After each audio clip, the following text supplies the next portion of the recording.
بسم اللہ الرحمن الرحیم اعوذ باللہ من الشیطان الرجیم بسم اللہ الرحمن الرحیم ربنا آتنا فی الدنیا حسنۃ وفی الآخرۃ حسنۃ وقنا عذاب النار استغفر اللہ ربی من کل ذنب واتوب الیہ استغفر اللہ ربی من کل ذنب واتوب الیہ اللہم انی اسألک علما نافعا وعملا متقبلا ورزقا واسعا رب اشرح لی صدری ویسر لی امری واحلل عقدۃ من لسانی یفقہوا قولی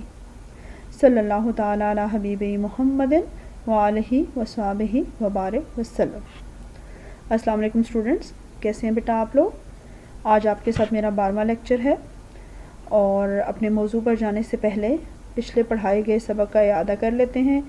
تاکہ جو سلسلہ عہد رسالت کا جو موضوع ہے وہی چل رہا ہے، تاکہ پچھلا پڑھایا گیا سبق آپ کو ایک دفعہ ذہن نشین ہو جائے دوبارہ سے، اور پھر اسی کو آگے ہم لے کر چلیں گے۔ ٹھیک ہے، تو چلیں جی اپنی کتاب آفاقی تہذیب و تمدن کھولیں، اور میں آپ کو پہلے اعادہ کرواتی ہوں، پھر موضوع کی طرف جائیں گے۔ اعادہ دیکھ لیتے ہیں عہد رسالت، اور اس میں جو پچھلے لیکچر میں ہم نے پڑھا وہ کفار کے مظالم، قریش مکہ کی مخالفت کے اسباب اور ہجرت حبشہ۔ یعنی اس سے پہلے یہ بتایا کہ حضور صلی اللہ علیہ وسلم نے پہلے خفیہ تبلیغ کی، پھر اعلانیہ تبلیغ کی۔ جب آپ صلی اللہ علیہ وسلم نے اعلانیہ تبلیغ کی اور کفار آپ کو ہر طرح کے ایذائیں دینے کے باوجود آپ صلی اللہ علیہ وسلم کو دین اسلام سے نہیں روک سکے، تو اب انہوں نے ایک نیا طریقہ اختیار کیا کہ جو مسلمان ہوتا اس کو اذیت کا شکار جو ہے وہ کرنے لگے۔ اس میں جو ہے یہ کفار کے مظالم میں مثالیں دی گئیں کہ حضور صلی اللہ علیہ وسلم کی جب استقلال اور ثابت قدمی کو دیکھتے ہوئے انہوں نے اب دیکھا کہ 9 مسلم لوگوں کو اذیتیں دیں تاکہ وہ گھبرا کر حضور صلی اللہ علیہ وسلم کا ساتھ چھوڑ دیں، لیکن اس میں بھی انہیں ناکامی ہوئی، کیونکہ جو سچے دل سے ایمان قبول کر لیتا ہے، دین برحق کو مان لیتا ہے، تو پھر وہ اسی پر جان دے دیتا ہے، لیکن وہ اس سے پیچھے نہیں ہٹتا۔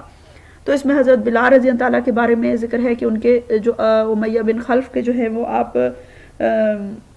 غلام تھے، اور وہ آپ رضی اللہ تعالیٰ کو جو ہے ایمان لانے پر اس قدر اذیتیں دیں، آپ کو تپتی ریت پر لٹاتا، آپ رضی اللہ تعالیٰ کے پیٹ پر پتھر رکھ دیتا، لیکن آپ پھر بھی احد احد ہی پکارتے تھے کہ اللہ ایک ہے، اللہ ایک ہے، یہاں تک کہ آپ کو حضرت ابوبکر صدیق رضی اللہ عنہ نے آزاد کروا لیا اس سے پیسے دے کر۔ پھر اسی طرح حضرت خباب رضی اللہ تعالیٰ، حضرت خبیب رضی اللہ تعالیٰ، حضرت خباب کو بھی جو ہے وہ گرم دہکتے ہوئے کوئلوں پر لٹایا اور ان کی جسم پگھل گیا۔ اس قدر جو ہے وہ دین اسلام سے نفرت میں ان لوگوں نے ان پر مظالم ڈھائے۔ اسی طرح حضرت سمیہ، میں نے جو پہلے آپ کو بتایا کہ مردوں میں اسلام کے پہلے شہید حارث بن ابی حالہ ہیں، اور عورتوں میں حضرت سمیہ رضی اللہ تعالیٰ، کہ ان کو ابو جہل نے برچھا مار کر شہید کر دیا تھا۔ لیکن یہ سب ظلم و ستم ڈھانے کے باوجود وہ لوگوں کو اسلام قبول کرنے سے نہیں روک سکے، اور وہ ان کو جو ہے وہ حضور صلی اللہ علیہ وسلم کو بھی ان کے مقصد سے نہیں ہٹا سکے، اور جنہوں نے دل سے اسلام قبول کیا ان کو بھی اس کام سے روک نہیں سکے۔ پھر قریش مکہ کی مخالفت کے اسباب بتائے گئے کہ وہ کیوں مخالف تھے اس دین کے، کہ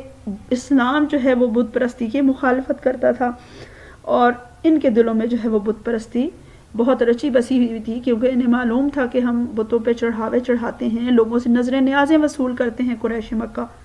ان کا اثر و رسوخ تھا، یہ ایک مالی فائدہ اٹھاتے تھے، پھر اس کے ساتھ آباء و اجداد کے دین کو نہیں چھوڑنا چاہتے تھے، اور حضور صلی اللہ علیہ وسلم سے ہمیشہ یہی بات کرتے کہ آپ ہمارے دین کو برا بھلا کیوں کہتے ہیں جو ہمارے آباء و اجداد کا ہے۔ پھر اسی کے ساتھ رسم و رواج ان کی جو ہیں وہ بہت غلط تھیں، جو اسلام نے جن کو منع کیا، اور یہ نظر نیازیں، اور جو بیٹے کو جو ہے وہ والدہ مل جاتی والد کی وفات کے بعد، مطلب انتہائی غیر اخلاقی رسم و رواج تھی۔ تو اسلام نے جو ہے وہ ان سب چیزوں سے فرسودہ رسوم کا خاتمہ کیا، جس میں متبنہ کا بھی ہے، جس میں زہار کی رسم کو ختم کیا۔ اب یہ چیزیں ان کو قابل قبول نہیں تھی، اس وجہ سے بھی وہ آپ کے مخالف ہو گئے۔ پھر نسلی طور پر ان بڑا فخر و غرور تھا، اور اسلام نے جو ہے وہ کہا کہ تمہارے کنبے قبیلے صرف پہچان کے لیے ہیں، اور اللہ کے نزدیک تو صرف متقی جو ہے وہ معزز ہے، اس میں کوئی کنبہ قبیلہ نہیں دیکھا گیا۔ یہی بات ہے کہ حضرت بلال رضی اللہ عنہ کو مؤذن رسول قرار دیا گیا۔ عرب اپنے آپ پر بہت فخر کرتے تھے، دوسروں کو اجمی کہتے تھے، اور حضرت صہیب رومی کو دیکھیں، حضرت سلمان فارسی کو دیکھیں کہ جب ایسے دوسرے لوگوں کو بھی ان کے برابر لا کھڑا کیا گیا تو یہ اپنے جو ہیں وہ اس چیز کو برداشت نہیں کر پائے کہ ہم عام لوگوں کے ساتھ ہمیں ملایا جائے۔ پھر اسی طرح مساوات، اس کے بھی یہ قائل نہیں تھے کیونکہ ان کے قبیلوں کے جو ہیں وہ اپنے اپنے اثر و رسوخ تھے اور اسلام اس کو ختم کرتا تھا۔ تجارتی مفادات، جو قریش مکہ کو ایک پروٹیکشن حاصل تھی کہ کوئی بھی ان کے قافلے کو نہیں لوٹ سکتا تھا اور یہ بہت فائدہ اٹھاتے تھے، اب وہ چیز بھی ختم ہو رہی تھی کیونکہ اگر بت اٹھا لیے جاتے ہیں، ایک مذہب ہے تو سب کا ایک سا یکساں سلوک ہوگا، لہٰذا یہ ساری چیزیں جو ہے وہ ان کے لیے دیگر مذاہب کا بھی احترام تھا، تو اس وجہ سے انہوں نے اسلام کی مخالفت شروع کر دی۔ تو جب انہوں نے حد سے زیادہ اذیتیں بڑھائیں تو حضور صلی اللہ علیہ وسلم کو نبوت ملنے کے 5 برس بعد، اسے کہتے ہیں 5 نبوی نبوت کے 5ویں سال، حضور صلی اللہ علیہ وسلم نے مسلمانوں کو اجازت دے دی کہ اپنی جان اور ایمان بچانے کے لیے آپ حبشہ ہجرت کر جائیں، ٹھیک ہے۔ وہ حبشہ جو ہے ملک حجاز کے جو ہے وہ مغرب میں واقع ہے، اور وہاں کا جو بادشاہ ہے اسے نجاشی کہا جاتا تھا، لیکن اس وقت اس کا لقب تھا، لیکن اس وقت کا جو نجاشی تھا، بادشاہ تھا، اس کا نام اسہمی تھا، تو لہٰذا حضور صلی اللہ علیہ وسلم نے صحابہ کرام کو وہاں اجازت دی، اور پہلی ہجرت میں 11 مرد اور 4 عورتیں جو ہیں وہ ہجرت کر کے گئے، اور کفار مکہ نے بھی مسلمانوں کے پیچھے لوگوں کو لگایا، لیکن نجاشی نے جب حضرت جعفر طیار کی تقریر سنی تو آپ کو ان لوگوں کو واپس لوٹا دیا، اور اسی میں جو ہے حضرت عثمان غنی رضی اللہ تعالیٰ اور ان کی اہلیہ بھی جو ہے وہ ہجرت کر کے گئی تھی۔ اب یہ ہجرت کامیاب ہوئی، لہٰذا اگلے برس پھر جو ہے وہ دوبارہ ہجرت کی گئی، جسے ہجرت حبشہ ثانیہ کہتے ہیں، اور یہ 6 نبوی ہے، یعنی اگلے سال۔ پہلا 5 نبوی یعنی نبوت کے 5ویں سال ہجرت کی 11 مرد اور 4 عورتوں نے، تو اگلے سال جو ہے وہ زیادہ لوگوں نے ہجرت کی، اس میں 83 مرد اور 18 عورتیں شامل تھیں، ٹھیک ہے۔ اسی طرح اس سال میں 2 اور اہم واقعات ہوئے کہ آپ کے چچا حضرت حمزہ رضی اللہ تعالیٰ جو بہت بہادر تھے، انہوں نے اسلام قبول کیا، اور حضرت عمر فاروق رضی اللہ تعالیٰ نے، انہوں نے بھی 6 نبوی کو ہی اسلام قبول کیا، اور اس سے مسلمانوں کو بہت تقویت ملی۔ جی اسٹوڈنٹس، اب اسی سے آگے جو ہے ہم اس کو جاری رکھیں گے عہد رسالت میں، جو مکہ میں حضور صلی اللہ علیہ وسلم کا تبلیغ کا دور ہے اس کے بارے میں۔ تو اب حضور صلی اللہ علیہ وسلم کا جو میں آپ کو پچھلا جو پڑھا چکی ہوں وہ 6 نبوی تک، یعنی نبوت کے 6 برس تک جو پڑھا چکی تھی۔ اب نبوت کے 7ویں برس کیا ہوا کہ جب حضور صلی اللہ علیہ وسلم کے تمام وہ عزیز اقارب اور تمام ساتھیوں کو بھی اذیتیں دیتے رہے اور پھر بھی ناکام رہے، تو انہوں نے پھر جو ہے مزید سختیاں کی، اور اس میں ایک واقعہ ہے شیب ابی طالب میں محصوری، پھر اس کے ساتھ جو اگلا موضوع ہے عام الحزن، سفر طائف اور بیت عقبہ۔ یہ اب میں ترتیب سے آپ کو ان کی وضاحت کروں گی، یہ سارے واقعات بیان کروں گی کہ حضور صلی اللہ علیہ وسلم کو دوران تبلیغ کن کن مسائل کا سامنا رہا، اور آپ صلی اللہ علیہ وسلم نے مکہ میں کیسے بأحسن خوبی اپنا جو ہے وہ فریضہ تبلیغ انجام دیتے رہے۔ تو اب آپ آج کا یہی آپ کا موضوع ہے۔ اپنی کتاب آفاقی تہذیب و تمدن کھولیں، اس کا صفحہ نمبر 255، اور اس میں جی بیٹا اپنے پاس پینسل ضرور رکھیے گا تاکہ جو اہم چیزیں ہیں وہ ہم نوٹ کرتے جائیں، ٹھیک ہے جی۔ یہ جو آپ کو حضور صلی اللہ علیہ وسلم کے بارے میں تمام تفصیلی معلومات اس لیے دی جا رہی ہیں کہ بحیثیت ہمارے نبی صلی اللہ علیہ وسلم آخری نبی اور آپ صلی اللہ علیہ وسلم کی امت ہونے کے ناطے ہمیں حضور صلی اللہ علیہ وسلم کی تمام کاوشوں سے جو ہے مکمل معلومات اس کی ہمیں ہونی چاہیے کہ کیسے ہمارے نبی صلی اللہ علیہ وسلم نے جو ہے وہ اس دین کو کی اشاعت کے لیے قدم قدم پر جو ہے وہ مشکلات سے ہی، لیکن آپ صلی اللہ علیہ وسلم نے ثابت قدمی سے، ہمت سے، صبر سے جو ہے وہ استقلال سے کام لیا اور اپنے فرائض منصبی سے پیچھے نہیں ہٹے، اور آپ صلی اللہ علیہ وسلم کی یہ جد و جہد جو ہے وہ آپ کی 22 سال یعنی تقریباً 23 سال پر مشتمل ہے۔ 13 سال جو ہیں وہ آپ صلی اللہ علیہ وسلم نے مکہ میں تبلیغی کاوش میں گزارے، اور ایک ایک لمحہ آپ صلی اللہ علیہ وسلم کے لیے جو ہے وہ مشکل تھا، کیونکہ آپ کے اپنے ہی آپ کے دشمن بن گئے تھے، وہ آپ صلی اللہ علیہ وسلم کے مخالف ہو گئے تھے، لیکن آپ صلی اللہ علیہ وسلم نے ہر چیز کو جو ہے وہ پیچھے رکھا اور رضائے الہی کو آگے رکھ کے سامنے رکھا، رضائے الہی کی خاطر، اللہ کی رضا کی خاطر، اور اپنے فرائض منصبی کو جو ہے وہ مد نظر رکھتے ہوئے اپنی تمام زندگی ان مصائب اور تکالیف کو جھیلا اور اپنے مقصد میں کامیاب ہوئے۔ تو سنت رسول بھی یہی ہے کہ انسان کا جو بھی عظیم مقصد ہوتا ہے اس کے راہ میں اس کے لیے پریشانیاں بھی آتی ہیں اور اس کو رکاوٹیں بھی آتی ہیں، لہٰذا ان پر جو ہے وہ بے صبری کا بھی مظاہرہ نہ کیا جائے، اللہ تعالیٰ سے دعا گو ہوا جائے اور ساتھ ساتھ میں جو ہے وہ اپنی جد و جہد کو جاری رکھا جائے۔ تو یہ حضور صلی اللہ علیہ وسلم کی زندگی ہمارے لیے بہترین اسوہ ہے، یہ اسی لیے آپ کو ساری تعلیمات دی جا رہی ہیں تاکہ اپنے نبی صلی اللہ علیہ وسلم سے محبت، ان کی اتباع جو ہے وہ ہم دل و جان سے کریں۔ جی اسٹوڈنٹس، اب جو پچھلا لیکچر جو ہے وہ ختم ہوا تھا حضور صلی اللہ علیہ وسلم کے نبوت کے 6 سال تک، کہ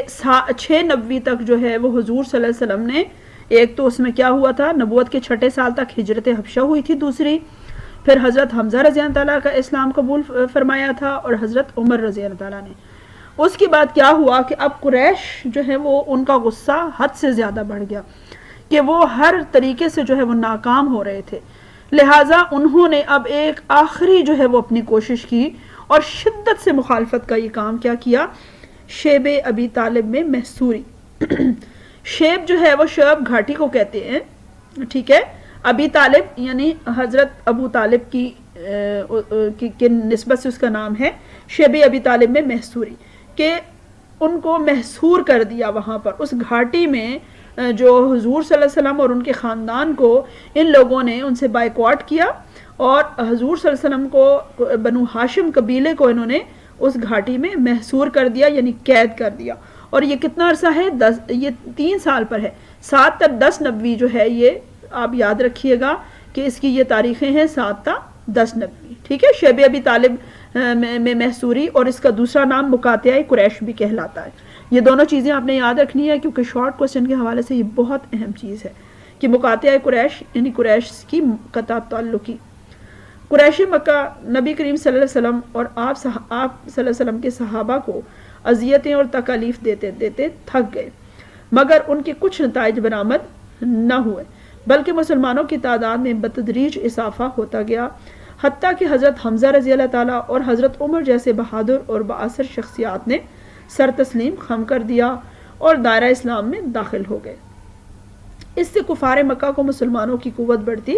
محسوس ہوئی، تو انہوں نے ایک مجلس باہمی مشورہ کے لیے منعقد کرنے کا اہتمام کیا، جس میں یہ طے پایا کہ بنو ہاشم اور عبد المطلب کے خلاف مقاطعہ کیا جائے۔ مقاطعہ کا مطلب ہے قطع تعلقی، اور اسی سے یہ جو واقعہ ہے وہ مقاطعہ قریش کہلاتا ہے، ٹھیک ہے۔ اس کے 2 نام ہو گئے، شیب ابی طالب میں محصوری یا پھر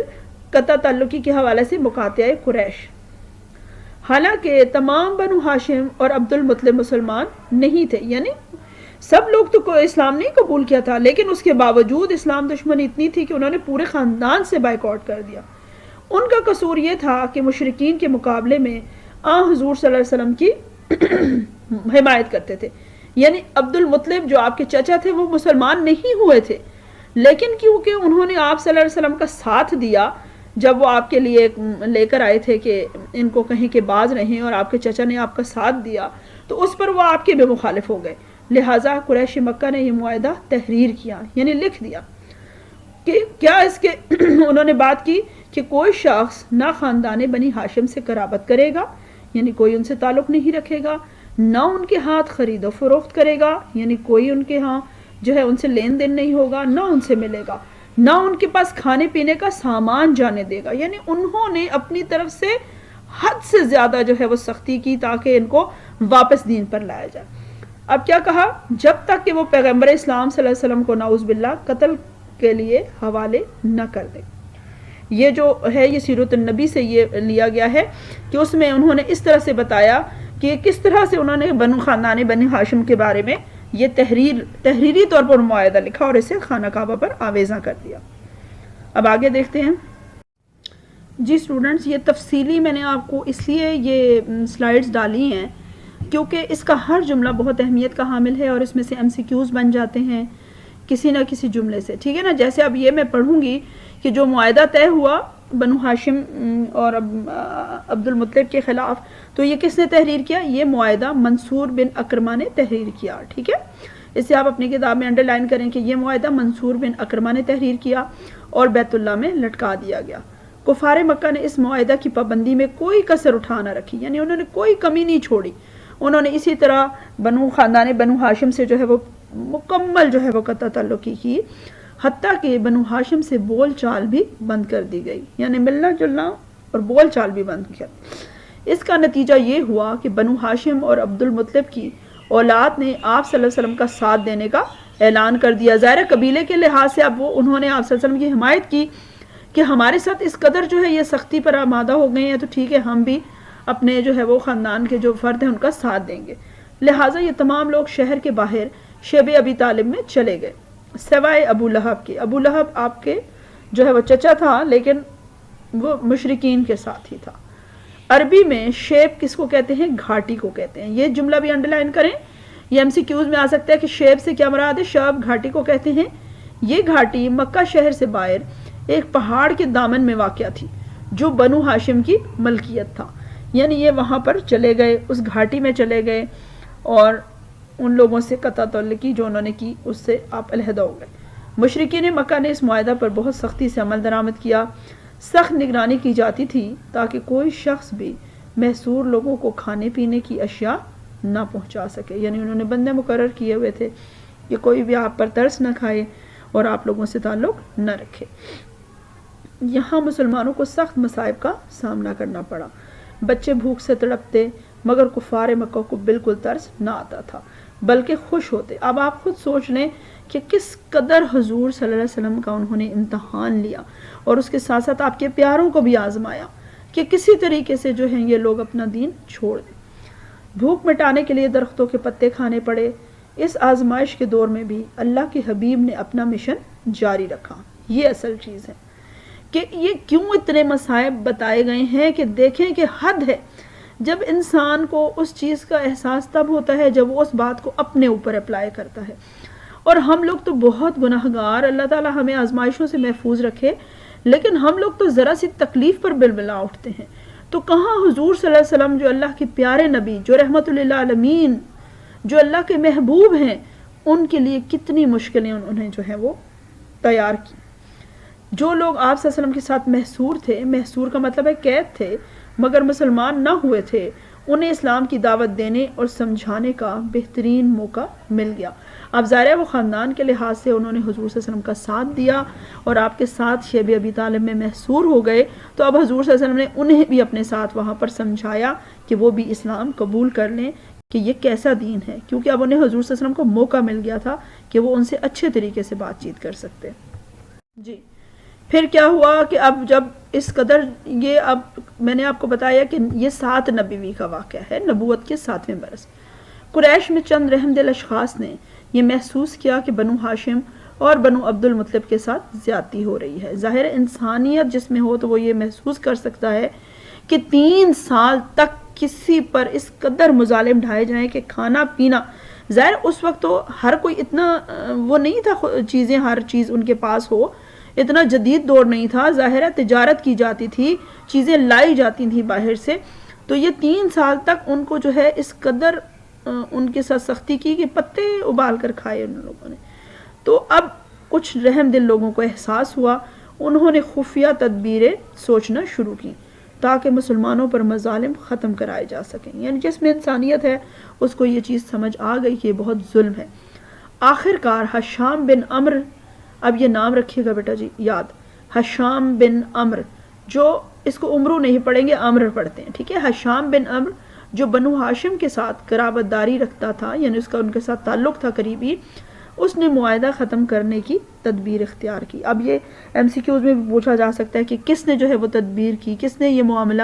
فہمی سے کام لیا کہ وہ ان کو ختم کرے اس مسئلے کو. اس سلسلہ میں حشام بن عمر نے کچھ ساتھی تیار کیے اور باہم فیصلہ کیا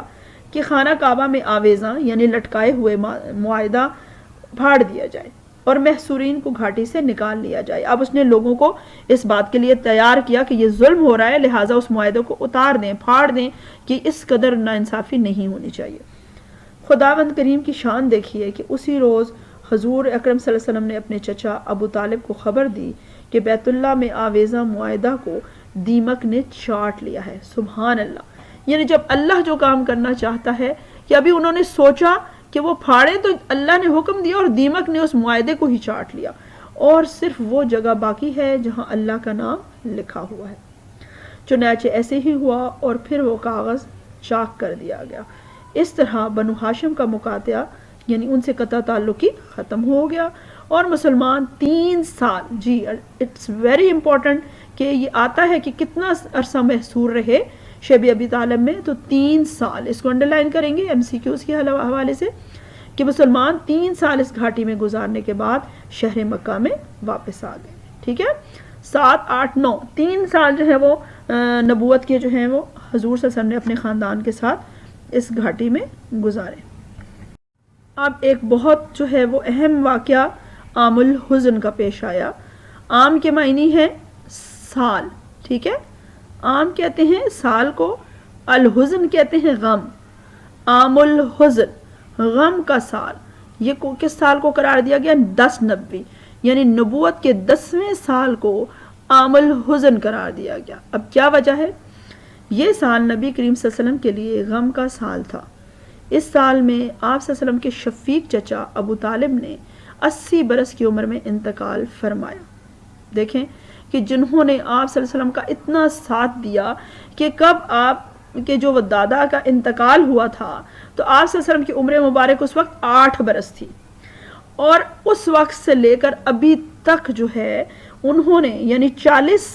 برس کے ہوئے تو حضور صلی اللہ علیہ وسلم کو نبوت ملی، اور 10 سال اور ڈالے 50 برس کے حضور صلی اللہ علیہ وسلم تھے تو آپ کے چچا کا انتقال ہوا، یعنی اتنے برس انہوں نے اپنے اس بھتیجے کا خیال رکھا، ان کا ساتھ دیا۔ ٹھیک ہے، تو یہ بہت حضور صلی اللہ علیہ وسلم کے لیے تکلیف دہ بات تھی کہ انہوں نے آپ کا اتنا ساتھ دیا اور وہ آپ سے جدا ہو گئے۔ اب کیا ہے کہ کتنے عرصے میں، پھر سن لیں کہ آپ کے شفیق چچا ابو طالب نے 80 برس کی عمر میں انتقال فرمایا۔ ابو طالب آپ کا ہمیشہ بہت خیال رکھتے، آپ صلی اللہ علیہ وسلم کی تربیت فرمائی، اشاعت اسلام میں آپ صلی اللہ علیہ وسلم کی معاونت کہتے ہیں مدد، معاونت فرمائی۔ اسی وجہ سے ان کے انتقال پر نبی کریم صلی اللہ علیہ وسلم کو بہت رنج ہوا۔ ظاہر ہے جو 3 سال آپ نے شیب ابی طالب میں گزارے، جہاں کھانا پینا یہ سب چیزیں نہیں ملی، تو وہ پہلے ہی بزرگ تھے اور ان کے لیے یہ ساری چیزیں جو ہے وہ بہت تکلیف کا باعث ہوئیں، اور یہی بات ہے کہ اگلے ہی سال یعنی جو ہی شیب ابی طالب سے محظوری کا معاملہ ختم ہوا مقاطع قریش، تو 10 نبوی کو آپ صلی اللہ علیہ وسلم کے چچا کا انتقال ہو گیا۔ علامہ شبلی نعمانی امام بخاری اور امام مسلم کے حوالے سے لکھتے ہیں کہ ابو طالب کی وفات کے وقت آپ صلی اللہ علیہ وسلم ان کے پاس تشریف لے گئے، ابو جہل بھی وہیں تھا۔ آپ صلی اللہ علیہ وسلم نے فرمایا کہ مرتے وقت لا الہ الا اللہ کہہ لیجئے کہ میں خدا کے یہاں آپ کی شہادت دے سکوں۔ ظاہر ہے انہوں نے اتنا جو ہے وہ آپ کا ساتھ دیا، تو ظاہر ہے وہ دین اسلام کو برحق مانتے تھے، تو انہوں نے اپنے بھتیجے کا ساتھ دیا۔ ابو جہل نے کہا ابو طالب کیا تم عبد المطلب کے ٹھہرے ایک منٹ، ہاں جی، کیا تم عبد المطلب کے دین سے پھر جاؤ گے؟ یعنی اس وقت اس نے ملامت کرنا شروع کر دیا۔ بالآخر ابو طالب نے کہا کہ میں عبد المطلب کے دین پر مرتا ہوں، یعنی وہ جو ایک آباء و اجداد کا جو ایک اس نے بات کر دی کہ دیکھیں اب آخر وقت میں آپ یہ کام کرنے جا رہے ہیں۔ پھر آپ صلی اللہ علیہ وسلم کی طرف منہ کر کے کہا، یعنی آپ کے چچا نے کیا کہا، میں وہ کلمہ کہہ دیتا لیکن قریش کہیں گے کہ موت سے ڈر گیا۔ دیکھیں کس طرح سے، یعنی وہ دل سے جو ہے وہ آپ صلی اللہ علیہ وسلم کے ساتھ تھے، لیکن بظاہر انہوں نے اس دنیا کے جو رشتے ناتے ہیں ان کا خیال کرتے ہوئے کہ وہ پیچھے باتیں نہ بنائیں کہ یہ موت سے ڈرتے ہوئے اس نے حضور صلی اللہ علیہ وسلم کا ساتھ دیا۔ یعنی اللہ تعالیٰ تو دلوں کے حال جانتا ہے، لہٰذا آپ صلی اللہ علیہ وسلم نے فرمایا میں آپ کے لیے دعائے مغفرت کروں گا جب تک کہ خدا مجھ کو اس سے منع نہ کر دے۔ یعنی آپ صلی اللہ علیہ وسلم اس قدر محبت کرتے تھے کہ آپ نے فرمایا کہ میں آپ کی بخشش کے لیے آپ دعا کرتا رہوں گا جب تک کہ میرے پاس اللہ کا حکم نہ آ جائے کہ ان کے لیے دعا نہ کی جائے۔ تو اس قدر شفیق اور مہربان چچا، تو ان کی جو رخصت اس دنیا سے رخصت ہو جانا ہے وہ آپ صلی اللہ علیہ وسلم کے لیے غم کا سال قرار پایا۔ پھر اس کے ساتھ ساتھ ایک اور کیا معاملہ ہوا کہ ابو طالب کے انتقال کے 3 روز بعد، 3 دن ہی گزرے تھے کہ آپ صلی اللہ علیہ وسلم کی رفیقہ حیات حضرت خدیجۃ الکبریٰ انتقال فرما گئی، کہ کس قدر جو آپ صلی اللہ علیہ وسلم کے 2 بڑے سہارے تھے جنہوں نے دعوت اسلام کے دوران آپ صلی اللہ علیہ وسلم کے سامنے جو ہے وہ ڈٹ کے کھڑے رہے، تمام مصیبتوں اور آزمائشوں میں آپ کا ڈٹ کر ساتھ دیا، آپ کے چچا نے بھی اور آپ کی زوجہ نے بھی، لہٰذا یہ دو اہم ترین رشتے آپ صلی اللہ علیہ وسلم سے جدا ہو گئے۔ لہٰذا اس سال کو عام الحزن یعنی غم کا سال کہا جاتا ہے، یعنی اس میں حضور صلی اللہ علیہ وسلم پر دو بہت بڑے جو ہے وہ پریشانیوں کا سامنا کرنا پڑا، اور یہ کون سا سال ہے؟ نبوت کا 10واں سال۔ ٹھیک ہے، اسے آپ نے یاد رکھنا ہے کہ عام الحزن کیا مطلب ہے، غم کا سال، اور کیوں ہے کہ دو اہم ترین رشتے حضور صلی اللہ علیہ وسلم سے جدا ہوئے۔ جی، اب 10 نبوی میں جب آپ صلی اللہ علیہ وسلم کے دونوں اہم رشتوں سے آپ کو جدائی ملی تو آپ صلی اللہ علیہ وسلم جو ہے وہ تھوڑے دل برداشتہ ہو گئے۔ ٹھیک ہے، تو آپ نے سفر طائف کا جو ہے وہ ارادہ کیا 10 نبوی میں ہی۔ ٹھیک ہے، سفر طائف، طائف کا شہر، اب اس میں ساری جو اس کی ڈیٹیل بتائی جا رہی ہے بیٹا جی یہ بہت امپورٹنٹ ہے MCQs کے حوالے سے، کہ طائف کا شہر مکہ معظمہ سے جنوب مشرق میں تقریباً 60 میل کے فاصلے پر واقع ہے۔ ٹھیک ہے، کہ مکہ معظمہ سے 60 میل کے فاصلے پر جنوب مشرق میں، یہ سرسبز و شاداب اور بارونق جگہ ہے۔ یعنی مکہ جو ہے وہ ظاہر صحرا تھا اور ایسے پہاڑ جو ہیں وہ اتنی رونق والی جگہ نہیں تھی، لیکن طائف جو ہے یہ سرسبز و شاداب اور بارونق جگہ تھی۔ یہاں قبیلہ بنو ثقیف، یہ یاد رکھیے جی کون سا قبیلہ آباد تھا؟ یہاں قبیلہ بنو ثقیف کے لوگ آباد تھے، بتوں کی پوجا کرتے تھے جن میں لات نمایاں تھا۔ ٹھیک ہے نا، پہلے بھی میں نے بتایا تھا لات، منات، عزا، یہ ان کے مشہور بت تھے، لیکن یہ کس بت کی جو ہے وہ کرتے تھے؟ لات۔ ٹھیک ہے، ان کا جو نمایاں جو بت تھا، جو ان کا معزز بڑا خدا مانا جاتا تھا بنو ثقیف کا، وہ لات جو ہے وہ ان کا بڑا بت تھا جس کی یہ پوجا کرتے تھے۔ اس کے بعد بعثت کے 9 برس تک نبی کریم صلی اللہ علیہ وسلم مکہ مکرمہ میں تبلیغ فرماتے رہے، یعنی نبوت کے 9 سال آپ نے مکہ میں گزارے۔ اکثر کفار آپ صلی اللہ علیہ وسلم کو تکلیفیں پہنچاتے تھے، مذاق اڑاتے تھے۔ نبوت کے 10ویں سال جب آپ صلی اللہ علیہ وسلم کے چچا ابو طالب کا انتقال ہو گیا تو کفار اور دلیر ہو گئے اور تکالیف میں اضافہ کر دیا۔ اب انہیں پتا تھا کہ ان کے جو بڑے بزرگ ہیں اور ان کی زوجہ جو ہیں وہ دونوں اب نہیں ہیں جو ان کی ڈھارس بندھاتے تھے، جو ان کا ساتھ دیتے تھے، لہٰذا وہ اب دلیر ہو گئے اور آپ صلی اللہ علیہ وسلم کو مزید جو ہے وہ تکلیفیں پہنچانے لگے۔ حضور اقدس صلی اللہ علیہ وسلم اس خیال سے طائف تشریف لے گئے کہ وہاں قبیلہ ثقیف کی ایک بڑی جماعت ہے، اگر وہ قبیلہ مسلمان ہو جائے تو مسلمانوں کو ان تکالیف سے نجات ملے گی۔ یعنی وہاں ایک ہی قبیلہ ہے، اگر وہ راضی ہو جاتا ہے، وہ اسلام قبول کر لیتا ہے تو مسلمانوں کو وہاں رہنے کی امن کی جگہ مل جائے گی۔ وہاں پہنچ کر قبیلہ کے 3 سرداروں سے گفتگو فرمائی اور اللہ کے دین کی طرف بلایا، مگر ان لوگوں نے بجائے اس کے کہ دین کی بات کو قبول کرتے یا کم از کم عرب کی مشہور مہمان نوازی کے لحاظ سے ایک نووارد یعنی جو نئے آئے ہوئے مہمان ہیں کی دلجوئی کرتے، یعنی ان کا خیال کرتے، صاف جواب دے دیا اور نہایت بد اخلاقی سے پیش آئے۔ ان میں سے ایک بولا کہ واہ، آپ صلی اللہ علیہ وسلم ہی کو اللہ نے نبی بنا کر بھیجا ہے، یعنی اس قدر تحقیر آمیز بات کی۔ دوسرا بولا نعوذ باللہ کہ اللہ کو تمہارے سوا کوئی اور ملتا نہیں تھا کہ جس کو رسول بنا کر بھیجے۔ دیکھیں اب ان لوگوں کی حد سے زیادہ گستاخی۔ تیسرے نے کہا میں تجھ سے بات ہی نہیں کرنا چاہتا، یعنی تینوں سرداروں نے کسی ایک نے بھی جو حق کی بات نہیں کی، اس لیے کہ اگر تو واقعی نبی ہے جیسا کہ دعویٰ ہے تو تیری بات سے انکار کرنا مصیبت سے خالی نہیں، اور اگر جھوٹا ہے تو میں ایسے شخص سے بات کرنا نہیں چاہتا۔ یعنی اس قدر انہوں نے جو ہے وہ تحقیر آمیز جملے کہے کہ جو حضور صلی اللہ علیہ وسلم پہلے ہی غمزدہ تھے، وہاں سے بھی آپ صلی اللہ علیہ وسلم کو مایوسی ہوئی۔ اگلی سلائیڈ میں آپ کو تھوڑی سی جو ہے وہ تصویر دکھاتی ہوں طائف کے حوالے سے، جو پرانی تصویریں ہیں، تاکہ آپ کو اندازہ ہو کہ وہ کس طرح کا علاقہ تھا۔ جی اسٹوڈنٹ یہ دیکھیں، آپ اسٹوڈنٹس بیٹا آپ لوگ دیکھیں کہ یہ رسول صلی اللہ علیہ وسلم کا جو ہے وہ یہ پرانا وہ علاقہ ہے جہاں حضور صلی اللہ علیہ وسلم گئے تھے، رسول صلی اللہ علیہ وسلم کی طائف میں دعوت اسلام، یعنی اس وقت ظاہر ہے یہ کچے مکان اور اس طرح کے ہی تھے۔ یہ پرانی تصویر جو ہے وہ میں نے لی ہے کہ آپ کو کچھ اندازہ ہو سکے کہ دیکھیں یہاں تھوڑے سبزہ ہے اور پہاڑیوں پر سبزہ ہے اور یہ ذرا خوشحال علاقہ تھا، اور یہ وہ رستہ ہے جہاں سے مکہ سے چل کر یہ سارا وہ رستہ دکھایا گیا ہے جہاں سے چل کر جو ہے وہ حضور صلی اللہ علیہ وسلم مکہ معظمہ سے 60 میل کے فاصلے پر یہ علاقہ تھا، وہاں پر گئے، اور یہ اس کا موجودہ شہر ہے۔ یہ دیکھیں یہ طائف کا موجودہ شہر ہے. یہاں پر آپ کو گرینری بھی نظر آئے گی, کچھ درخت بھی. اب تو خیر انہوں نے بہت کچھ جو ہے وہ اپنے شہروں کو جدید بنا لیا اور آرٹیفیشل پلانٹس ہے, لیکن یہ اس وقت بھی جو ہے وہ سرسبز و شاداب علاقہ تھا طائف. لہٰذا حضور صلی اللہ علیہ وسلم یہاں گئے کہ یہ سرسبز و شاداب علاقہ ہے,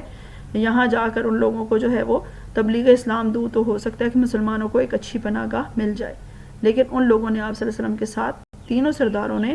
حضور صلی اللہ علیہ وسلم کے ساتھ بہت حد تک آمیز رویہ اختیار کیا.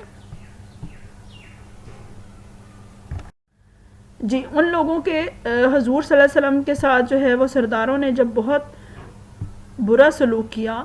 تو اس کے بعد ان لوگوں سے نا امید ہو کر حضور اکرم صلی اللہ علیہ وسلم نے اور لوگوں سے بات کرنے کا ارادہ فرمایا کہ چلے سرداروں نے تو صحیح طریقے سے بات نہیں کی تو باقی دیگر لوگوں سے بات کی جائے. مگر کسی نے بھی قبول نہ کیا, یعنی حضور صلی اللہ علیہ وسلم کی بات نہیں سنی, بلکہ بجائے قبول یعنی حق کو قبول کرنے کے حضور صلی اللہ علیہ وسلم سے کہا کہ ہمارے شہر سے فوراً نکل جاؤ. یعنی ایک تو ہوتا ہے بات نہ ماننا, لیکن اس کے ساتھ بدتمیزی بھی, بے ادبی بھی. حضور اکرم صلی اللہ علیہ وسلم جب ان سے بالکل مایوس ہو کر واپس ہونے لگے تو ان لوگوں نے شہر کے لڑکوں کو پیچھے لگا دیا کہ آپ صلی اللہ علیہ وسلم کا مذاق اڑائیں, پتھر ماریں, حتیٰ کہ آپ صلی اللہ علیہ وسلم کے دونوں جوتے خون سے لت پت ہو گئے. یہ وہ ہیں رحمت للعالمین جنہوں نے کس کی خاطر یہ تکالیف برداشت کی؟ اپنی امت کے لیے. اسی لیے تو کہا کہ لقد جاءکم رسول من انفسکم عزیز علیہ ما عنتم حریص علیکم وبالمؤمنین رؤوف رحیم,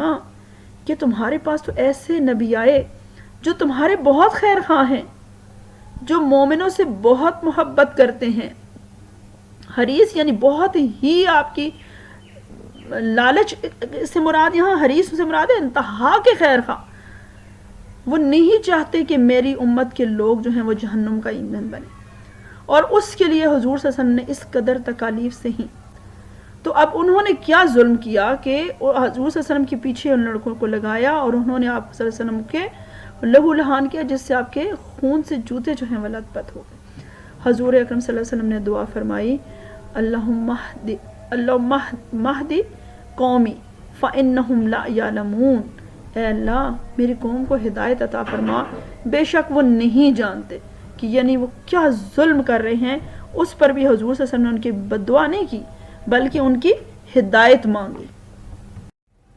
اب جب حضور صلی اللہ علیہ وسلم کو ان لوگوں نے اس قدر جو ہے وہ اذیت دی تو اس پر جو ہے وہ اللہ تعالیٰ نے کیا جو ہے مالک الملک, یعنی جس کی بادشاہی ہے اللہ کی ذات, مالک الملک کی شان قہاری کو, اس پر شان قہاری کہتے ہیں کہ اللہ تعالیٰ جو ہے وہ قہار و جبار بھی ہے, کہ وہ قہر نازل کرتا ہے جب اس کو غصہ آتا ہے, غم و غصہ کی حالت میں. اسی لیے اللہ تعالیٰ نے اللہ کے غضب سے ڈرنا چاہیے کہ جن جن قوموں نے اللہ کے قہر کو جو ہے وہ آواز دی تو ان کو صفائی ہستی سے مٹا دیا گیا. اب اسی وقت جو اب حضور صلی اللہ علیہ وسلم پر کو ان لوگوں نے اتنی اذیت دی کہ آپ صلی اللہ علیہ وسلم کے جوتے مبارک جو ہیں وہ خون سے بھر گئے, تو اللہ تعالیٰ کو شدید جو ہے وہ قہر اس پر نازل کرنے کا جو ہے اللہ نے چاہا. مالک الملک کی شان قہاری کو اس پر جوش آنا ہی تھا کہ حضرت جبرائیل علیہ السلام نے آ کر سلام کہا اور عرض کیا کہ اللہ نے ایک فرشتہ کو آپ کی خدمت کے لیے بھیجا ہے, خدمت میں بھیجا ہے, جس کے متعلق پہاڑوں کی خدمت ہے. یعنی وہ پہاڑوں کے اوپر اس کی جو بھی اس کے متعلق امور ہیں وہ سر انجام دیتا ہے. آپ صلی اللہ علیہ وسلم جو چاہیں اس کو حکم دیں. اس کے بعد فرشتہ نے سلام کیا اور عرض کیا کہ ارشاد ہو, یعنی جو پہاڑوں کا فرشتہ تھا اس نے کہا ارشاد ہو تو دونوں جانب کے پہاڑوں کو ملا دوں اور جس سے یہ سب درمیان میں کچلے جائیں. اب دیکھیے کہ حضور صلی اللہ علیہ وسلم کے پاس اس قدر اختیار تھا, اس قدر اللہ تعالیٰ نے آپ کو جو ہے وہ اہمیت دی کہ میرے نبی نے اس قدر تکلیف سہی تو حضور صلی اللہ علیہ وسلم کے سامنے جو ہے فرشتے حاضر ہو گئے. اور اب دیکھیں کہ جب آپ صلی اللہ علیہ وسلم کے پاس بدلہ لینے کی اس قدر طاقت تھی تو آپ صلی اللہ علیہ وسلم نے کیسے عفو درگزر سے کام لیا, کیسے معاف کیا, کیا ہمارے لیے سیرت چھوڑی. حضور صلی اللہ علیہ وسلم کی رحیم و کریم ذات نے جواب دیا کہ میں اللہ سے اس کی امید رکھتا ہوں کہ اگر یہ مسلمان نہیں ہوتے تو ان کی اولاد میں سے ایسے لوگ پیدا ہوں گے جو اللہ کی پرستش کرے اور اس کی عبادت کریں. سبحان اللہ. یہ ہیں وہ نبیوں کے درجے، یہ ہیں وہ انبیاء کی ذات، یہ وہ ہمارے پیارے نبی صلی اللہ علیہ وسلم کہ جن کے پاس اس قدر اختیار تھا کہ وہ چاہتے تو فرشتے کو ایک حکم کے ذریعے اس بستی کو صفائی ہستی سے مٹا دیتے. لیکن آپ صلی اللہ علیہ وسلم نے کس قدر جو ہے وہ درگزر سے کام لیا اور ان کو معاف کرتے ہوئے فرمایا کہ آئندہ نسلیں ان میں سے مسلمان ہوں گی. اور یہی ہوا کہ آئندہ یہ طائف کی وادی جو ہے اس میں اسلام کا بول بالا ہوا. اس سفر میں آپ صلی اللہ علیہ وسلم کے غلام حضرت زید بن حارثہ، اب یہ بھی یاد رکھیے گا. اب یہ سب باتیں بیٹا جی، یہ سب بہت اس میں سے کوشچن بنتے ہیں کہ حضور صلی اللہ علیہ وسلم نے فرشتہ نے کیا حضور صلی اللہ علیہ وسلم سے کہا، حضور صلی اللہ علیہ وسلم نے کیا اس کے بارے میں جواب دیا، پھر اس سفر میں کون آپ کے ساتھ شامل شریک سفر تھا. آپ کے غلام حضرت زید بن حارثہ آپ کے ہمراہ تھے. طائف سے مایوس ہو کر آپ صلی اللہ علیہ وسلم مکہ معظمہ لوٹ آئے، یعنی ان بدبختوں نے آپ صلی اللہ علیہ وسلم سے ہدایت نہیں قبول کی. پھر اس کے بعد نبوت کے 10ویں سال میں اور کون سے اہم واقعات ہوئے. 10 نبوی میں ہی آپ صلی اللہ علیہ وسلم کا نکاح حضرت عائشہ صدیقہ سے ہوا، ٹھیک ہے، یعنی عام الحزن ہوا 10 نبوی کو. پھر آپ صلی اللہ علیہ وسلم نے طائف کا سفر کیا 10 نبوی میں، حضرت عائشہ صدیقہ سے آپ کا نکاح ہوا، اور اسی سال معراج ہوئی، یعنی جو 27 رجب ہے شب معراج جسے کہتے ہیں، جس پر آپ کو آسمانوں پر لے جایا گیا اور سب انبیاء سے ملاقات کرائی گئی، اللہ تعالیٰ سے آپ کی ملاقات ہوئی، جنت اور دوزخ کے سارے معاملات دکھائے گئے، تو وہ شب معراج بھی 10 نبی کو ہوئی. آپ دیکھیں جی، اس کے بعد حضور صلی اللہ علیہ وسلم جب مکہ واپس آ گئے تو پھر آپ صلی اللہ علیہ وسلم نبوت کے 12ویں سال، یعنی 10 نبی تک میں نے آپ کو بتا دیا. آپ نے بیٹا جی یہ ساری ڈیٹس کے ساتھ ایونٹس کو یاد رکھنا ہے، اسی سے آپ کو یاد کرنے میں آسانی ہوگی کہ پہلے نبوت کے سال آپ صلی اللہ علیہ وسلم نے 3 سال خفیہ تبلیغ کی، پھر اعلانیہ تبلیغ کب ہوئی، نبوت کے 5ویں سال کیا ہوا، 6ٹھے سال، 7ویں سال، 8ویں سال، یہ ساری ترتیب سے. اب بیت عقبہ اولا کہتے ہیں پہلی، ٹھیک ہے، بیت پہلی بیت عقبہ پہاڑی کا نام تھا، وہاں پر آپ صلی اللہ علیہ وسلم نے کچھ لوگوں سے بیت لی، اسے کہتے ہیں بیت عقبہ اولا. اور یہ کب کا واقعہ ہے؟ 12 نبی، نبوت کے 12ویں سال. ہجری کا آغاز جو ہے وہ جب اب آج بھی ہم موجودہ ہجری کو دیکھتے ہیں تو وہ حضور صلی اللہ علیہ وسلم کی مدینہ ہجرت سے شروع ہوتا ہے. لہٰذا بعثت کے بعد جو حضور صلی اللہ علیہ وسلم نے مکہ میں 13 سال گزارے وہ نبوی سے کاؤنٹ ہوتے ہیں، ٹھیک ہے. جس دن سے حضور صلی اللہ علیہ وسلم کو نبوت ملی وہاں سے نبوی ہے. حضور اکرم صلی اللہ علیہ وسلم کا معمول تھا کہ حج کے ایام میں مختلف قبیلوں کے پاس جا کر انہیں اسلام کی دعوت دیا کرتے تھے. 12 نبوی میں عقبہ کے مقام پر مدینہ کے قبیلہ بنو خزرج کے کچھ آدمیوں نے اسلام قبول کر لیا، یعنی وہ مدینہ سے مکہ آئے تھے، خانہ کعبہ اس وقت بھی مقدس تھا. تو حضور صلی اللہ علیہ وسلم نے عقبہ نامی جگہ پر بنو خزرج، اوس اور خزرج 2 قبیلوں کا نام آپ نے بیٹا جی 9th میں بھی پڑھا ہوا ہے. تو قبیلہ خزرج کے کچھ لوگوں نے اسلام قبول کر لیا. آئندہ سال مدینہ منورہ جس کا نام یثرب تھا وہاں سے 12 اشخاص آئے. کتنے لوگ آئے؟ مدینہ سے 12، اور آپ صلی اللہ علیہ وسلم کے ہاتھ پر بیعت کی. اسے کہتے ہیں بیعت عقبہ اولا، یعنی پہلی بیعت. جو اسلام جنہوں نے قبول کیا ان سے حضور صلی اللہ علیہ وسلم نے ایک عہد لیا، بیعت. چونکہ یہ بیعت عقبہ کے مقام پر ہوئی اس لیے اسے بیعت عقبہ کے نام سے موسوم ہوئی، یعنی اس کو یہ نام دیا گیا. اس کی شرائط درج ذیل تھیں. نمبر 1، ہم لوگ خدا کے سوا کسی کی عبادت نہیں کریں گے اور اس کا کسی کو شریک نہیں ٹھہرائیں گے. یہ اب سوال بھی آ سکتا ہے کہ کن باتوں پر بیعت لی گئی؟ یہ 6 باتیں ہیں، ٹھیک ہے. سب سے پہلے کہ ایک اللہ کی عبادت کریں گے اور شریک نہیں ٹھہرائیں گے. دوسری کیا تھا؟ ہم چوری نہیں کریں گے، یعنی جتنے بڑے گناہ تھے ان پر ان سے بیعت لی گئی. ہم زنا نہیں کریں گے، یعنی ہم بدکاری سے بچیں گے. اپنی اولاد کو قتل نہیں کریں گے، وہی بات کہ جو بیٹیوں کو زندہ درگور کر دیا جاتا تھا. دوسروں پر بہتان نہیں لگائیں گے، یعنی جھوٹے الزام ہیں کردار کشی کے حوالے سے وہ نہیں کریں گے. پھر چھٹی بات کی غیبت نہیں کریں گے، اور ہم نبی کریم صلی اللہ علیہ وسلم کی ہر بات کو تسلیم کریں گے، یعنی آپ صلی اللہ علیہ وسلم کی فرما برداری کریں گے. ان حضرات نے آپ صلی اللہ علیہ وسلم سے عرض کی کہ ہمیں دین سکھلانے کے لیے کوئی معلم ہمارے ساتھ روانہ فرمائے. چنانچہ حضرت مصعب بن عمیر، نام یاد رکھیے گا، حضرت مصعب بن عمیر رضی اللہ تعالیٰ کو اس فریضہ پر معمور کیا گیا، یعنی آپ کو یہ کام سونپا گیا کہ آپ ان کے ساتھ مدینہ جائیں اور وہاں لوگوں کو اسلام سے روشناس کرائیں۔ ان کی سعی و کوشش سے مدینہ منورہ میں اسلام پھیلنے لگا، ٹھیک ہے، یہ آپ یاد رکھیے گا۔ اب جو بیعت عقبہ اولا ہے جی، پھر اگلے سال جو ہے 13 نبوی، وہ 12 نبوی کی بات تھی، نبوت کے 12ویں سال۔ اب بیعت عقبہ ثانیہ، وہی بیعت عہد لیا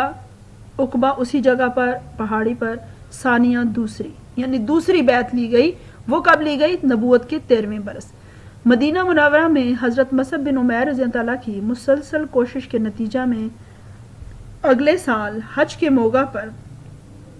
72 مردوں اور 2 عورتوں پر مشتمل وفد مکہ آیا، یعنی کتنے ایک دم سے جو ہے وہ اتنی زیادہ تعداد جو ہے وہ مسلمان ہونے کے لیے آئی حضرت مصعب بن عمیر کی کوششوں سے۔ اس گروہ کے آنے کا مقصد اسلام قبول کرنا تھا۔ اس کے ساتھ ساتھ نبی صلی اللہ علیہ وسلم کو دعوت دینا تھا کہ آپ مدینہ منورہ تشریف لائیں۔ اصل پوائنٹ یہ ہے کہ نبوت کے 13ویں برس ہی حضور صلی اللہ علیہ وسلم نے مکہ کو خیر باد کہا اور مدینہ ہجرت فرما گئے، یعنی یہ وہ بات ہے جہاں پر مکی دور کا اختتام ہوتا ہے تبلیغ کے۔ تو جب انہوں نے کیا کیا کہ اب اسلام کو مدینہ میں جگہ ملنا شروع ہو گئی، اسلام کے لیے وہ جگہ بڑی جو ہے وہ بڑی اچھی ثابت ہوئی کہ لوگ خود حضور صلی اللہ علیہ وسلم کے پاس آئے، اگلے ہی سال 72 مرد اور جو ہیں وہ 2 عورتیں، اور انہوں نے حضور صلی اللہ علیہ وسلم کو دعوت دی کہ آپ مدینہ تشریف لائیں۔ ان لوگوں نے بھی عقبہ کے مقام پر رسول صلی اللہ علیہ وسلم کے دست مبارک پر اسلام قبول کیا اور بیعت کی۔ یہ بیعت جو رات کے کسی حصہ میں خفیہ طور پر ہوئی، بیعت عقبہ ثانیہ کے نام سے موسوم ہوئی، یعنی اس کو بیعت عقبہ ثانیہ کا نام دیا گیا، اور یہیں سے جو ہے وہ مدینہ ہجرت کی جو ہے وہ تیاری شروع ہو گئی نبوت کے 13ویں برس جی۔ 13 نبوی کو پھر جو بیعت عقبہ ثانیہ ہوئی اس میں حضور صلی اللہ علیہ وسلم کو دعوت بھی دی گئی مدینہ شریف آنے کی۔ اس بیعت کے وقت نبی صلی اللہ علیہ وسلم کے چچا حضرت عباس رضی اللہ تعالیٰ جو ابھی تک دائرہ اسلام میں داخل نہیں ہوئے تھے، انصار مدینہ کو فرمایا، اے گروہ خزرج، یعنی جنہوں نے اسلام قبول کیا تھا، محمد صلی اللہ علیہ وسلم اپنے خاندان میں معزز و محترم ہیں، دشمنوں کے مقابلے میں ہم ہمیشہ ان کے لیے سینہ سپر رہے، اب تم انہیں اپنے ہاں بلاتے ہو، اگر مرتے دم تک ان کا ساتھ دے سکو تو بہتر، ورنہ ابھی سے جواب دے دو۔ ذرا وہ ابھی اسلام قبول نہیں کیا تھا، لیکن چچا نے پھر بھی آپ کے ساتھ رہے اور ان سے کہا کہ آپ ان کو مدینہ شریف بلا تو رہے ہیں، لیکن آپ بتائیں کہ ان کا ساتھ دیں گے، ایسا نہ ہو کہ وہاں آپ ان کو تنہا چھوڑ دیں۔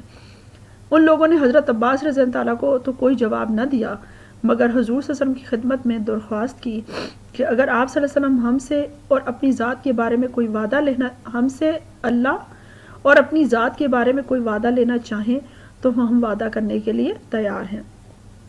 آپ صلی اللہ علیہ وسلم نے ارشاد فرمایا،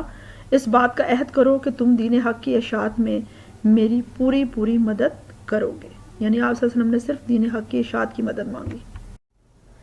جی۔ پھر بیعت کے دوران حضرت سعد بن زرارہ رضی اللہ تعالیٰ نے جو ہے وہ ان لوگوں سے جو مسلمان ہوئے تھے ان سے کیا فرمایا؟ بیعت کے دوران حضرت سعد بن زرارہ نے کہا، بھائیو اچھی طرح سوچ لو کہ کس چیز پر بیعت کر رہے ہو، یعنی جو بیعت عقبہ ثانیہ میں جن لوگوں نے بیعت کی تو ان سے انہوں نے مخاطب ہو کر کہا کہ یہ سوچ لو کہ کس بات پر عہد لے رہے ہو، یہ عرب و عجم اور جن و انس کے ساتھ اعلان جنگ ہے، یعنی اب جو ہے تم یہ اعلان جنگ کرو گے، ایک دین جو قبول کر رہے ہو تو وہ تمہارے مخالف ہو کھڑے ہوں گے، لہٰذا اس میں تمہیں بڑے حوصلے کی ضرورت ہوگی۔ اس پر سب نے کہا، ہم سب اچھی طرح جانتے ہوئے اسی پر بیعت کر رہے ہیں، یعنی بیعت کرنے والوں نے کہا کہ ہمیں معلوم ہے کہ ہم کس پر بیعت کر رہے ہیں۔ اس کے بعد نبی اکرم صلی اللہ علیہ وسلم نے 12 نقیب مقرر فرمائے، یعنی اپنے مددگار جو مدینہ شریف میں جا کر اسلام کو پھیلاتے، ٹھیک ہے۔ نقیب ممدو و معاون اس کا معنی ہوتا ہے، یعنی آپ کے جو معاون تھے 12 وہ آپ نے مقرر فرمائے۔ 9 کا تعلق قبیلہ خزرج کے ساتھ تھا اور 3 کا تعلق قبیلہ اوس کے ساتھ تھا، ٹھیک ہے۔ یہ ٹوٹل جو ہے وہ 12 ہوئے۔ یہ تمام اپنے اپنے قبیلہ کے سردار تھے، یعنی ان کے قبیلوں کو جو سردار تھے ان کو آپ صلی اللہ علیہ وسلم نے اس کام کے لیے مقرر کیا کہ آپ جو ہے وہ مدینہ جا کر اسلام کی تبلیغ کریں گے، جس کے نتیجہ میں مدینہ کے اوس اور خزرج مسلمان ہو گئے۔ ظاہر ہے جب سرداروں نے اسلام قبول کیا تو ان کے قبائل نے بھی پورا جو ہے ان کا ساتھ دیا اور ان کے تبلیغ کرنے پر انہوں نے اسلام قبول کر دیا۔ اس کے بعد رسول صلی اللہ علیہ وسلم نے مسلمانوں کو مدینہ منورہ ہجرت کرنے کی اجازت مرحمت فرما دی، یعنی آپ صلی اللہ علیہ وسلم نے اب مسلمانوں کو اجازت دے دی کہ آپ مدینہ جائیں، کیونکہ اب وہ مسلمانوں کے لیے بہترین جگہ تھی جہاں پر خود ان لوگوں نے آپ صلی اللہ علیہ وسلم کو دعوت دی تھی، تاکہ صحابہ مدینہ منورہ میں امن اور سکون کا سانس لے سکیں اور اسلام کو فروغ حاصل ہو اور اسلامی ریاست کا قیام عمل میں آئے۔ یہاں تک جو ہے وہ مدنی دور ختم ہوتا ہے، اور یعنی حضور صلی اللہ علیہ وسلم نے بیعت عقبہ ثانیہ کے بعد مدینہ جانے کی تیاری بھی کر لی اور صحابہ کرام کو بھی کہا، اور اس کے بعد جو ہے وہ ہجرت مدینہ کا جو ہے ہم پڑھیں گے انشاءاللہ۔ جی اسٹوڈنٹس، امید کرتی ہوں کہ آپ کو یہ سمجھ آ گیا ہوگا سارا سبق، اس کو آپ نے یاد کرنا ہے، اور یہ سوالات کچھ میں نے لکھے ہیں، دیگر سوالات بھی آپ ان میں سے بنا سکتے ہیں۔ مقاطع قریش سے کیا مراد ہے؟ قریش سے قطع تعلقی والا، عام الحزن غم کا سال، طائف شہر کہاں واقع ہے؟ مکہ معظمہ سے 60 میل دور، اور اس میں کون سا قبیلہ آباد تھا؟ بنو ثقیف۔ بیعت عقبہ میں کون سی شرائط تھیں؟ تو وہ 6 شرائط آپ نے لکھنی ہے، اور دیگر سوالات بھی بنائیں تاکہ آپ کو یہ سبق اچھے طریقے سے یاد ہو سکے۔ تو یہ مکی دور یہاں پر تبلیغ کا ختم ہوتا ہے، انشاءاللہ اس کے بعد مدنی دور شروع ہوگا، لیکن اس سے پہلے میں آپ کو انشاءاللہ آیات پڑھاؤں گی۔